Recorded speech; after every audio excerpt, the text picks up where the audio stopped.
Jana Aprili 21, 2026, AyoTV iliripoti taarifa tukio la ajali iliyohusisha basi kampuni ya ZL Super Safari kugongana uso kwa uso na lori lilobeba kokoto katika kijiji cha Lumango, wilaya ya Kilosa, mkoani Morogoro, barabara kuu ya Mikumi Ifakara.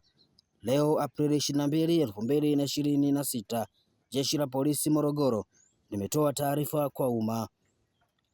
Jeshi la Polisi mkoa wa Morogoro litafanya uchunguzi wa tukio la ajali ya magari mawili kugongana na kusababisha vifo. Tukio hilo limetokea Aprili 21, 2026, majira ya asubuhi katika eneo la Kona S, kitongoji cha Kikoni, kijiji cha Lumango, kata ya Kidodi, tarafa ya Mikumi, wilaya ya Kipolisi Ruhembe, mkoani Morogoro, katika barabara kuu ya Mikumi Kilombero, ambapo gari aina ya Fauroli lenye namba za usajili T154 ECP tela namba T229 EBY lilikuwa likiendeshwa na Yasin Omar Nasir mwenye umri wa miaka 48, mkazi wa Dar es Salaam, likitokea Mikumi kuelekea Ruaha. Lilipita pikipiki ya magurudumu matatu iliyokuwa mbele ya uelekeo mmoja bila kuchukua tahadhari na kupelekea kugongana uso kwa uso na gari aina ya Tata Bus yenye namba za usajili T996 EPP kampuni ya ZL Super iliyokuwa likiendeshwa na Emmanuel Benito likitokea Ifakara kuelekea Dodoma na kusababisha vifo vya watu watatu na majeruhi watano. Upelelezi wa awali umebaini kuwa chanzo cha ajali hiyo ni kitendo cha dereva wa lori kupita pikipiki hiyo magurudumu matatu bila kuchukua tahadhari.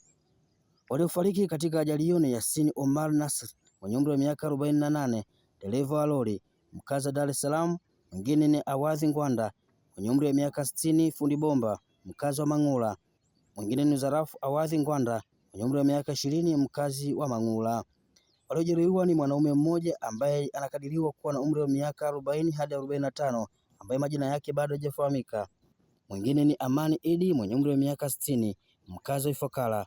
Martha John mwenye umri wa miaka 39, mfanyabiashara, mkazi wa Dodoma.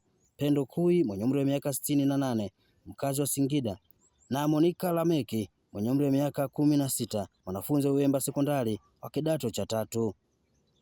Majeruhi wote wanatibiwa katika hospitali ya St. Kizito iliyopo Mikumi wilayani Kilosa. Jeshi la Polisi linaendelea kuwakumbusha watumiaji wote wa vyombo vya moto na watumiaji wengine wa barabara kuwa makini na kuzingatia sheria za usalama barabarani ili kuepusha ajali na madhara yake. Kwa majina anaitwa Ali Ahmadi, mkazi wa kijiji cha Lumango. Majira kama saa 12 nikaa nimesikia mlio mkubwa. Kwa vile ulipotokea mlio si mbali na nilipokuwepo mimi, ikabidi nikimbilie.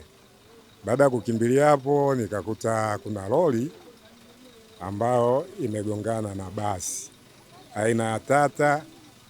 Basi ikabidi tufanye uokozi, lakini chanzo kabisa inaonyesha hiyo lori ilivyokuwa inapandisha kwenye mlima, mbele kulikuwepo kuna toyo imebeba nyanya. Sasa toyo kwenye mlima yakawa imepunguza mwendo, kwa naye alivyokuwa ametoka kasi anavyopandisha ikabidi sasa atake kuiovertake. Sasa kumbe mbele nako ndo kuna basi natoka Ifakara ZL hiyo Tata hiyo.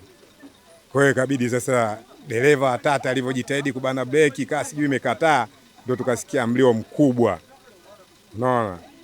Basi kakimbilia pale, kufika pale tukakuta tayari kwenye basi kuna watu kama wawili wamefariki pale pale. Kwa hiyo ikabidi tukijaribu kufungua mlango tumeshindwa, ikabidi tuvunje kioo na kuwatoa nje wale marehemu, kuwalaza chini pale.